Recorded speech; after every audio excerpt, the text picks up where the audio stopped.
Marco Polo was a Venetian merchant, explorer, and writer who lived during the 13th century.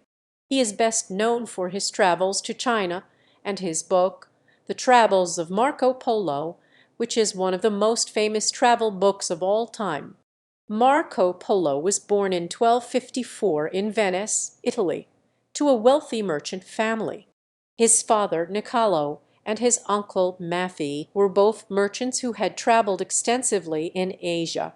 They had made several trips to Constantinople, and it was on one of these trips that they met the Mongol ruler, Kublai Khan. At the age of 17, Marco Polo joined his father and uncle on their second trip to Asia. The journey lasted 3.5 years and took them through much of the Middle East and Central Asia.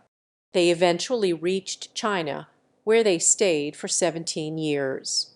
During this time, Marco Polo served as an emissary for Kublai Khan and gained a great deal of knowledge about the culture and customs of China. Upon his return to Venice in 1295, Marco Polo wrote the Travels of Marco Polo, which detailed his experiences in Asia. The book was an instant success and was translated into many languages. It was one of the first books to provide Europeans with detailed information about the Far East. Marco Polo spent the last years of his life in Venice, where he was a successful merchant. He died in 1324 at the age of 70. Marco Polo is remembered as one of the greatest explorers of all time.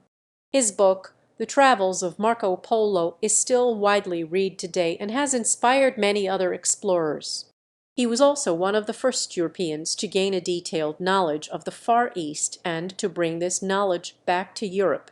His legacy lives on in the many books, films, and television shows that have been inspired by his life and travels.